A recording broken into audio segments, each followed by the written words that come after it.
Paz do Senhor, Irmandade. Chegamos aqui, ó, capítulo 18 do Evangelho de João. Estamos quase no finalzinho, ó, Jesus vai ser preso. Vamos orar? Vamos orar. Oremos. Deus, o Senhor é conosco, o Senhor tem cuidado de nós, o Senhor tem nos direcionado, o Senhor tem preservado as nossas vidas e que isso tudo volte para o Senhor com louvor, com glória, com essa fé que nós aprendemos que nós temos que ter, nós temos que crer no Teu Filho, então que a gente creia, Senhor, independente do que a gente veja, dos cenários que se apresentem, das dificuldades da vida, nos ajuda a crer e que nisso o Senhor seja glorificado e que assim nós sejamos um contigo. Faz isso conosco. Em nome de Jesus. Amém. Gente, minha Bíblia agora tá numa coisa de cor, hein? Todas as minhas Bíblias ficam assim, gente, é muita cor. Eu não resisto, né? Vou pegar um tom mais pastel aqui, ó, mais clarinho, para poder ficar apontando aqui, para não ficar gritando com tantas cores. Vamos lá. Aí chegamos aqui na parte em que João narra a prisão de Jesus.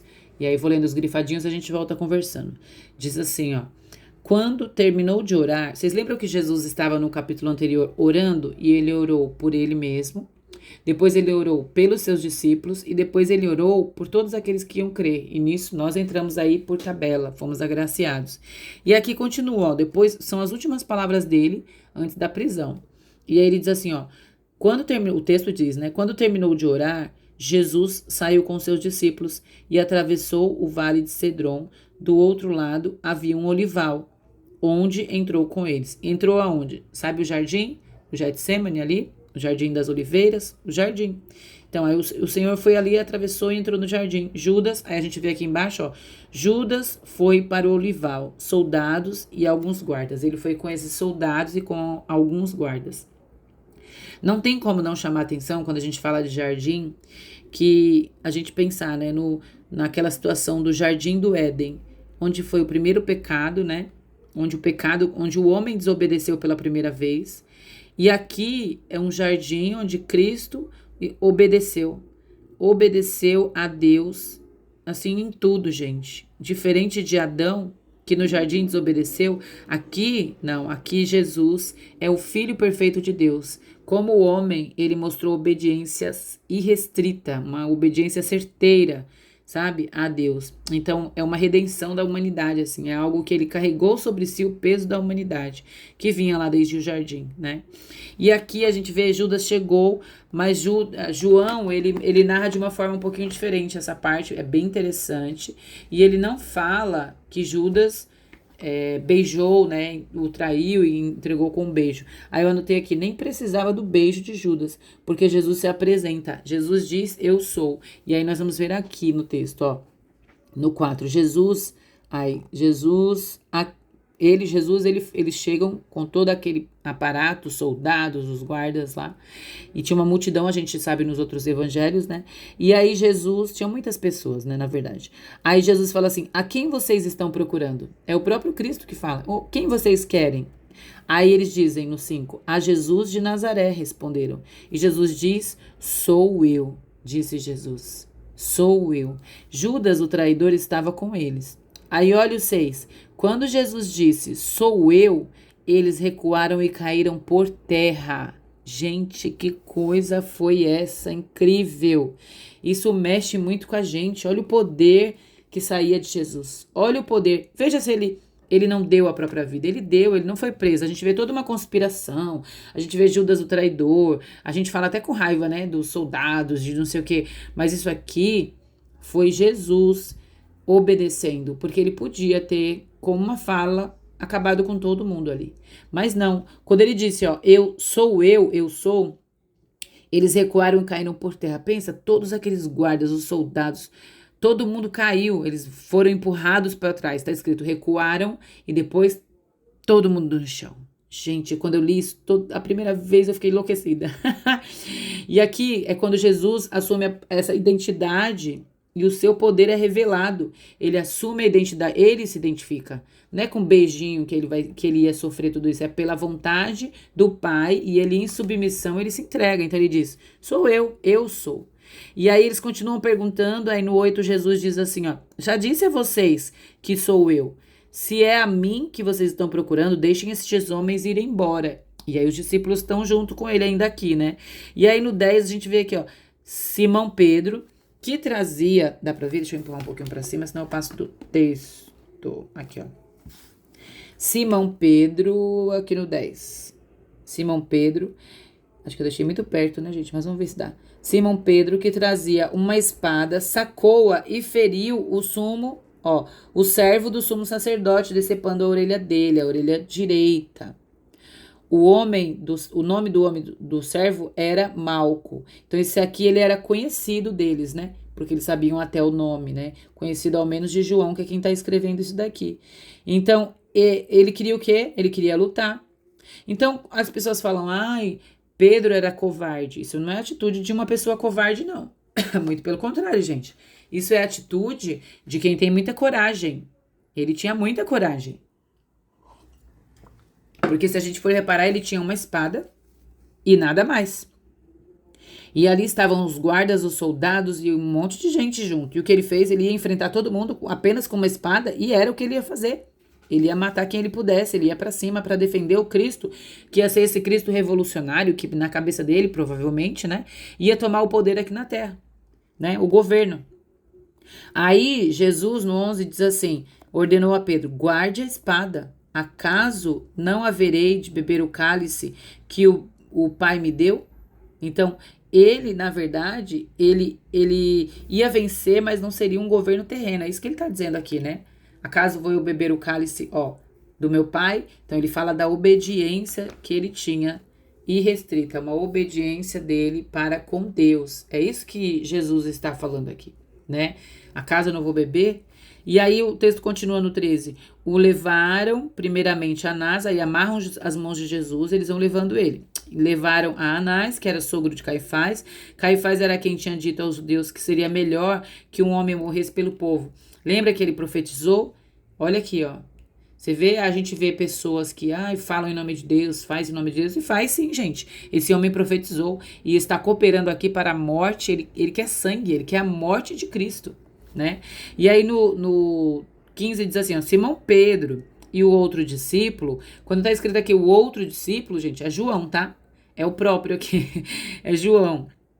Então Simão Pedro e o outro discípulo estavam seguindo a Jesus. Então Pedro e João continuaram ali de longe seguindo a Jesus.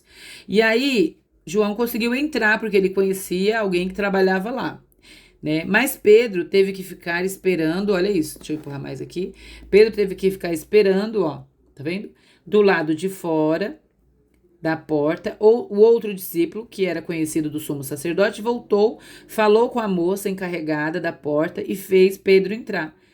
Ela então perguntou a Pedro, e aqui vem o primeiro não de Pedro para Jesus, a primeira negativa aqui, ó, primeiro momento. Então perguntou a Pedro, você não é um dos discípulos deste homem? E ele respondeu, não sou. Fazia frio, então foi a primeira vez aqui que Pedro nega. Fazia frio, e os servos e os guardas, aí vamos para cá, para o outro lado. Os servos e os guardas, aqui ó, estavam ao redor de uma fogueira que haviam feito para se aquecer. Pedro também estava em pé com eles. Olha o que está escrito, com eles. Pedro não estava perto, Pedro não estava de longe, ou Pedro estava separado. Pedro estava com eles, aquecendo-se. Com quem? Com aqueles homens, os soldados, né? E aí o texto continua, ele é quebrado aqui pelo sumo sacerdote, que interroga Cristo, e aí ele faz as perguntas, e é interessante essa parte, ó, Jesus, no 20, Jesus respondeu-lhe, aí Jesus vem falando, Jesus diz assim, ó, pergunta aos que me ouviram, certamente eles sabem o que eu disse. Sabe por que Jesus fala assim, ó, Jesus começa a falar, eu ensinei na sinagoga, eu estive em tantos lugares, pergunte para as pessoas que me ouviram falar, é isso que ele está dizendo, certamente eles sabem o que eu disse. Quando Jesus está dizendo isso, ele está apontando para o que eles estavam fazendo de errado, que era o quê? Não tinham as testemunhas aqui ainda. Eles não tinham testemunhas sobre os feitos, sobre as acusações que eles estavam... Então, aquele julgamento que eles estavam tentando fazer ali nem era válido, porque no mínimo precisava de 2 testemunhas. Aí no 22, quando Jesus fala assim, ó, pergunta para as pessoas que estavam lá, vendo tudo que eu fiz, eles vão te falar. Aí, quando Jesus disse isso, um dos guardas aqui no 22, ó, Um dos guardas que estava perto dele, olha isso, deu um tapa no rosto de Jesus. Aí eu coloquei escarnecedor. Jesus vem e responde para ele. Jesus diz assim, ó: se falei a verdade, por que me bateu? Então Anás enviou Jesus de mãos amarradas a Caifás, o sumo sacerdote. Aí eu coloquei assim, né? Porque você vê, esse era um dos soldados que estava ali, ó, junto com Pedro. É um desses que ele acabou de dar um tapa aqui, ó, no rosto de Jesus. E Pedro estava do lado desses homens se aquecendo numa fogueira enquanto Jesus estava passando por isso. Ele viu isso aqui. E ele tá ali olhando. Enquanto ele viu outras coisas, né, gente, que a gente não consegue nem imaginar como deve ter sido doloroso, né? Mas isso tudo era necessário para que Pedro fosse moldado, mudado, transformado, renovado, restaurado. Ele tinha que se converter e foi a partir desse último sofrimento aqui que ele caiu em si. E aí, enquanto Simão Pedro estava se aquecendo, perguntaram-lhe: você não é um deles? Ele negou, dizendo: não sou. Uma coisa interessante que eu gosto de falar sobre isso é: a luz, ela traz entendimento. A gente viu no capítulo 1 de João. Ela traz entendimento, ela esclarece as coisas. É nesse sentido, né? De dar esclarecimento. E Pedro está aqui em volta de uma fogueira, de uma luz que revelou quem ele era. Olha, gente, que coisa incrível. A luz traz à existência coisas que a gente não vê nas trevas. Ele podia ter ficado escondidinho pelos cantos e ninguém ia falar, e ele não ia negar. Mas quando ele estava aqui, ó, diante da fogueira, ele foi visto e ele negou. Ele diz: não sou. Aí olha no 26. Um dos servos do sumo sacerdote, parente do homem, daquele que ele decepou a orelha, disse assim, ó: eu não vi lá no olival? Olha só. Ele era parente do homem que Jesus decepou a orelha. E ele está aqui assistindo Jesus ser torturado, preso, sofrendo. Gente, ele era parente do homem que Jesus fez o último milagre ali. Ele era parente daquele homem que Jesus ele colocou a orelha daquele homem de volta no lugar. E como que pode? Ele não creu, ele estava ali consentindo com essas coisas, né? E ele veio acusar Pedro, né? Você é um deles. E mais uma vez Pedro negou e imediatamente o galo cantou. E aí eu coloquei aqui, ó: Pedro confiava nele mesmo e não em Jesus. O problema é que ele não se conhecia, né, gente? Ele confiava no que ele via, mas não confiava em Jesus, nesse poder do Espírito Santo sobre ele e essa unidade com Deus, né? E o texto continua assim, ó: Jesus perante Pilatos. Já estava amanhecendo e para evitar contaminação cerimonial, olha isso, gente, presta atenção. Eu tô no 28, tá? Na parte B. Já estava amanhecendo e para evitar contaminação cerimonial, os judeus não entraram no pretório, que era a residência do governador lá de Roma, né? Não entraram ali, pois queriam participar da Páscoa. Por conta de cerimônia, a questão do ritual, eles não queriam estar impuros para participar do ritual da Páscoa. Gente, isso é uma coisa assustadora, é assustadora, porque aí eu anotei aqui, ó, o rito, eles não iam se contaminar, no rito eles não iam se contaminar, então eles não entraram lá para não se contaminar, mas no coração deles, gente, eles já estavam podres, já tinham sido dominados pela raiva e pela inveja, porque tem um texto que fala que foi por inveja que eles fizeram isso. Então eles já estavam por dentro, é o sepulcro caiado, né? Por dentro é apodrecido e eles preocupados com a imagem externa, o ritual que eles tinham que cumprir para participar da Páscoa. Nossa, Deus. Aí o texto, ele foi para Pilatos, lembra? Aí levem-no, Pilatos disse, né? Levem-no, olha isso, e julguem-no conforme a lei de vocês. Aí, só que eles queriam a morte de Jesus, eles não podiam matar, né? Então, nós, porém, não temos permissão para executar ninguém, protestaram os judeus, tá vendo? Eles não podiam matar, mas eles queriam a morte de Jesus, por isso que eles levaram ele para os romanos, né? Olha isso, por isso que eles levaram. Aí no 32, isso aconteceu para que se cumprisse, olha isso, para que se cumprissem as palavras que Jesus tinha dito, indicando a espécie de morte que ele tinha que sofrer. Qual era, gente? A morte de cruz. Então, se era a palavra se cumprindo. E aí o texto continua no 36, Jesus diz: o meu reino não é deste mundo, quando ele foi interrogado, né? O meu reino não é deste mundo. Gente, são quase as últimas palavras de Cristo. Meu Deus. O meu reino não é deste mundo. Se fosse, os meus servos lutariam para impedir que os judeus me prendessem. Mas agora o meu reino não é daqui. Jesus é maravilhoso, né? Oh, gente, ele declarou a verdade. Ele é o rei. Ele ainda, nas últimas palavras ali, E aí no 37 ele disse assim, ó. E aí nesse caso ele está sendo interrogado ali, né? Com Pilatos, né? Aí Pilatos disse assim: Então você é o rei? Disse Pilatos. Jesus respondeu: Tu dizes que eu sou rei. Para isso nasci e vim ao mundo, para dar testemunho da verdade.